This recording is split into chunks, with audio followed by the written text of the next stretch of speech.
What if I told you that the fairy tale romance between Jim Jones and Chrissy Lampkin, the one social media praised as relationship goals, actually reeks? No, seriously, it doesn't just smell fishy, it's full-on musty, emotionally and spiritually braced yourself, because Jim just ripped the bandage off a 10-year love wound, and folks, not even a gallon of bleach could clean what's coming out in a move that nobody, not even VH1 producers, saw coming.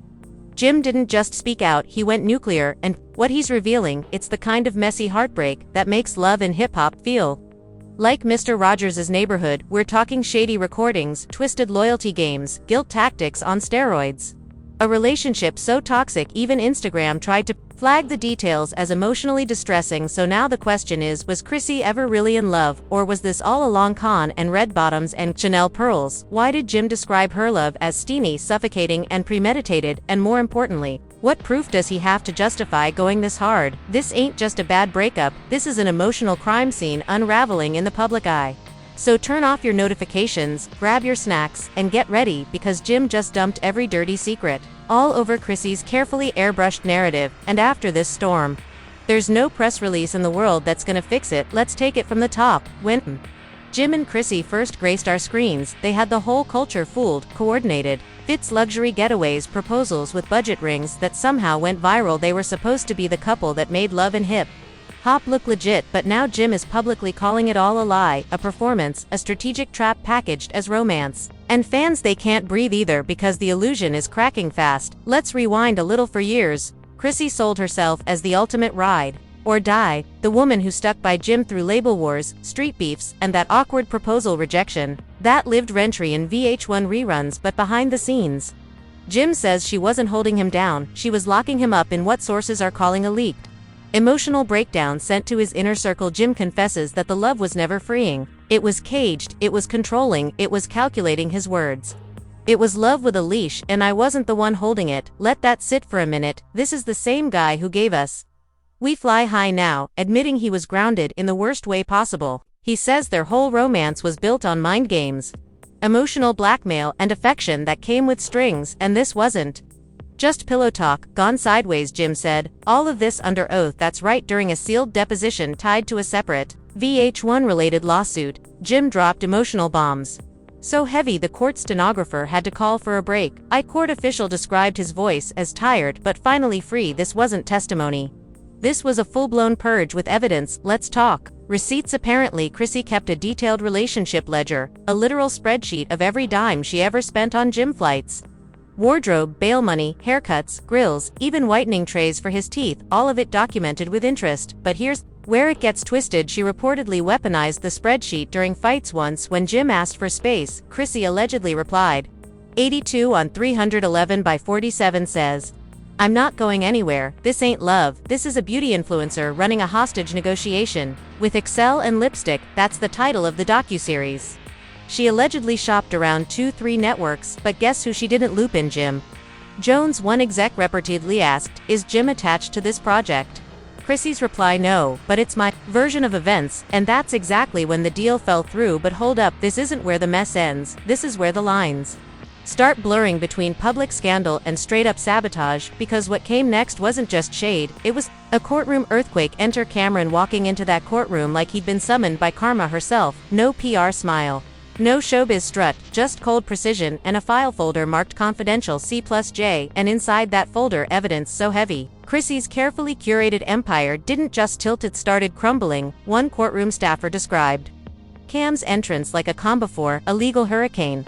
He wasn't there to support anyone, he came to settle old scores and bring receipts. When prosecutors opened that folder, everyone froze. First page, a high-resolution bank scan, but not under Jim's name, not even Chrissy's. It read Christina Santiago. Same date of birth, same address, once linked to Chrissy's former beauty line, but the account: offshore Cayman Islands, the B transactions suspicious, 25K 50K sometimes. 8 OK, all tagged as consulting services for a TV firm that doesn't even exist in any legit records. By the 4th page, a juror asked for a break. No joke, but Cam just got warmed up. He pulled out another bombshell, an invoice trail tied to a women's empowerment charity Chrissy spearheaded during her supposed comeback era. Cam's legal team presented damning details: nearly $190,000 in donor money allegedly rerouted to private Firms linked to Chrissy's personal brand. How was that money spent? Not on empowerment but on glam. Squad's promo, shoots image consultants, even a line item labeled reunion episode wardrobe. Yep. Allegedly using charity cash to stunt on reality TV by now Chrissy looked like she was short-circuiting clenched jaw. Twitching fingers, her attorney leaned in and whispered something, but she didn't flinch, didn't blink, she just stared ahead, frozen in that courtroom spotlight. And then came the video. A pixelated hotel hallway, Miami, Chrissy in stilettos, pacing like she just got bad news, phone pressed to her ear, and the audio muffled but deadly clear. I told you, if Cam talks, we're done. He's got proof, he's got backups. I told Jim to shut it down, but he wouldn't listen. Mic dropped, the room fell silent. Chrissy's lawyer jumped up with a privacy objection. Prosecution clapped back. The footage was obtained legally via subpoena. The judge admitted into evidence because what Chrissy feared was already happening. Her whole image, the strong ride-or-die woman, was unraveling. What replaced it? A portrait of manipulation, deception, and possibly fraud. And then the final dagger walked in. A former VH1 production assistant, we'll call her C. Nervous, voice shaking but ready to burn it all down. Her first words: Chrissy used to bribe us, slip cash under the table to cut scenes that made her look bad.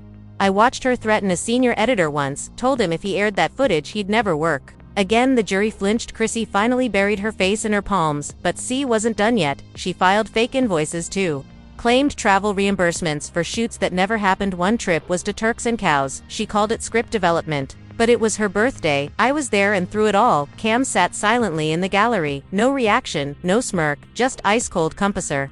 Like a man who didn't need to say anything anymore because the truth was now screaming through courtroom speakers. Meanwhile, outside the courthouse, pandemonium, bloggers live streaming, Instagram spilling updates every 2 minutes, Twitter on fire, and the memes merciless. One had Chrissy mid-cry with the caption, "When you bet the house on manipulation, and it goes for closure." Another showed Cameron walking out in shades with courtroom cam, reality TV cam, but the most savage one split photo left side. Jim and Chrissy smiling during the VH1 year's right side courtroom sketches with the headline "Power Couple" or "Power Scam." And then just when the drama peaked, a black SUV rolled up to the courthouse's side in transeote stid Jim. No bling, no security flex, just a hoodie, shadows under his eyes, and quiet resolve. He walked straight past cameras, slid into the courtroom like a ghost returning to the scene, sat behind Cam, arms folded, lips tight. The judge noticed. "Would you like to speak?" he asked, and Jim softly, calmly, he said, "I just want the truth out. I didn't know." For words, that was all it took. Chrissy stood, turned, whispered something inaudible. Jim didn't respond, he just walked out again, and that clip went nuclear. Tens of thousands of reposts, thousands of TikToks, tabloids flashing bold red headlines. Within minutes, Jim walks out on Chrissy in total silence. Chrissy breaks down after Jim's last look. Cameron didn't drop bombs. He dropped a whole firestorm, and just when you thought the chaos had peaked, the court wasn't done. Another piece of evidence was entered, this time a voice recording from none other than Mama Jones herself, time-stamped just last year. The message played softly but cut deep. "You think that woman loves you, she loves control. Wake up before you lose your spirit and your wallet." Poetic, ruthless, and straight to the bone. And guess what? The judge didn't just nod along, he ordered action. Because right after that memo, prosecutors dropped the hammer. They teamed up with federal authorities to dig deeper into Chrissy's financial history. That's right, subpoenas were flying, targeting old production budgets, non-profit filings, business records going back years. Her former business manager was officially under federal scrutiny. If these accusations stick, we're talking tax evasion, wire fraud, even potential RICO charges. The courtroom literally froze. Chrissy collapsed into her chair. No words, no tears, just a thousand why stare of pure disbelief. And Cameron, he stood up, buttoned his blazer, and left. No mic drop, no last look, just a quiet exit while the empire burned behind him. But boss, that wasn't the closing chapter, because while the public was glued to every leak, every video, every digital flame, Yandandy Smith walked into the story, and she didn't come to spectate, she came to speak loud. Where Yandy takes the stand, new enemies rise from old shadows, and Chrissy's carefully guarded house of cards meets the kind of wind you can't block. Because if you thought Cameron's folder was the big finale, you were wrong. The courtroom had barely cooled off when the doors flung open again, and in walked the name that made Chrissy flinch without warning. Yandandy Smith. No backdoor sneak-in, she stormed straight through the front, heels echoing baby hairs, laid folder in one hand, Bluetooth in the other, her expression stone cold. Outside, reporters shouted her name. Paparazzi scrambled, cameras flashed like warning shots, but Yandandy She stared into one camera and said she had her say. Now it's my turn inside. It was already tense. Chrissy looked cracked, no makeup hoodie, low face down like the world was closing in, Jim gone, Cameron gone, even Mama Jones had left the bench, but Yandandi, she was locked in after being sworn in her opening line silenced the room. I kept my mouth shut for 10 years, out of respect, but today, I speak to survive, and from there she lit the match. Yandandi claimed that, during the 2013-2014 LHH seasons, Chrissy allegedly ran a backstitch narrative control ring. What does that mean? Bribes, threats, pressure on editors?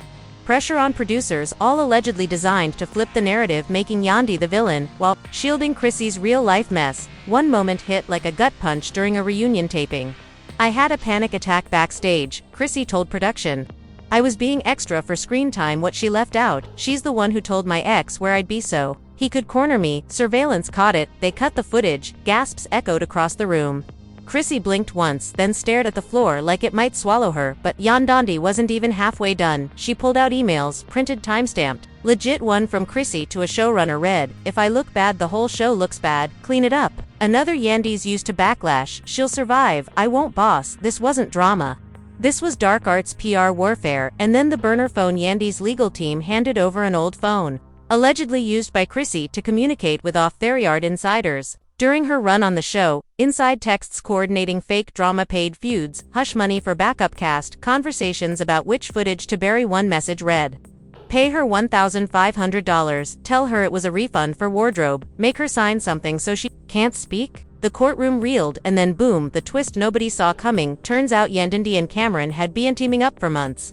Not just trading notes, they were building a timeline, a digital forensic trail of every shady move Chrissy allegedly made from 2011 to present. Twitter exploded again, hashtags flying like confetti. Yandandi unfiltered, Chrissy Gate, the real love and hip-hop, strategic silence, no more blogs posted side-by-side memes. Chrissy in court, hoodie up, head low, Yandandi on the stand, pearls shining, posture like a CEO. TikTok broke it down frame by frame. One user wrote, "She didn't clap back, she held the whole thunderstorm for 10 years. Another, Yandandi pulled out screenshots like Marvel reveals post-Reddit scenes, and just when it seemed like Chrissy couldn't sink lower, the prosecution dropped the final audio file. Forensic verified a clip from 2019. Chrissy on the phone with a VH1 producer, "If we leak something about Jim being depressed, it'll distract people. His mental health makes me look like a saint." Silence again. Even the judge took a deep breath. The bailiff looked like he was about to tap out, but the final blow came from Jim. Just when the world thought he dipped for good, Jim reappeared in court. Legal team at his side, no chains, no talk, just tired eyes and legal folders. The judge asked if he'd like to speak. Jim stood, looked at Chrissy and said, "I just want the record straight, I didn't know." For words, Chrissy crumbled. She stood, mouthed something toward him, "Maybe please." Jim shook his head and walked out again, and that clip went everywhere. TikTok stitched it, reels, exploded, Twitter declared it the quietest mic drop in TV scandal history. He wants to make sure nothing connected to him gets dragged into lawsuits or criminal probes. He's done shielding her and Thipo per work. Jim turned and stacked. We're talking bank records, asset documents, property deeds, and a personal letter outlining years of alleged manipulation and financial abuse. One line from that letter had the courtroom frozen. "I didn't want to see it, but looking back, it wasn't love, it was survival for her." Chrissy didn't respond, didn't speak, didn't blink. She just stared at the floor, frozen in silence, and the court, they didn't waste time. The judge slammed down the gavel and made it official. This court finds reasonable cause to initiate a criminal investigation into allegations of fraud, coercion, and financial misconduct. Ms. Lampkin is hereby restricted from travel and must forfeit control of all active business accounts effective immediately. Just like that, her businesses locked down, her image wrecked. The love story of Chrissy and Jim dead and buried, and just when it seemed like a story had wrapped, Mama Jones dropped a trailer, yep, an actual teaser for her own docuseries. Opening line, "They tried to erase me, but I saved everything." Cue the haunting music, the footage grainy black and white clips of Chrissy at invite-only parties. The narration, some women build their legacy, others hijack someone else's. If this ain't the wildest, messiest, most content gold disaster in hip-hop reality TV history, I don't know what is, because this isn't just the collapse of a couple, it's the demolition of a dynasty. One messy receipt at a time. And what's next? Chrissy's legal team scrambling, the IRS sniffing around, and Anna Scott allegedly pitching a Love and Hip Hop spinoff that's already trending in group chats. Love and Lockup The Lampkin Files, and guess who's rumored to narrate it? Yandin T. Smith. So that's it, from staged storylines to secret wire transfers, burner phones to blackmail. The Chrissy and Jim saga didn't just end, it detonated, and now the fallout belongs to feds, bloggers, subpoenas, and a public that's got no mercy left. But here's the real question: was this ever love, or was Chrissy just producing her own fantasy, one red carpet and fake proposal at a time? Do you think Jim was manipulated and misled, or is this just a bitter split dressed up as a Netflix thriller? And what about Yandandy Truffler with receipts, or chess player with perfect timing? Drop your unfiltered takes in the comments. Let it fly. Who's real, who's fake, who's next? Because if you're still watching, you're already part of the jury. Hit that like if your jaw is still on floor, smash that subscribe button if you want front row seats to the next explosion, and turn on those notifications, because when the next leak hits, you won't want to hear it secondhand. This isn't just scandal, this is war, this is receipts, this is reality TV turned courtroom confession. Stay ready, stay ruthless, and we'll see you in the next expose. Coming next.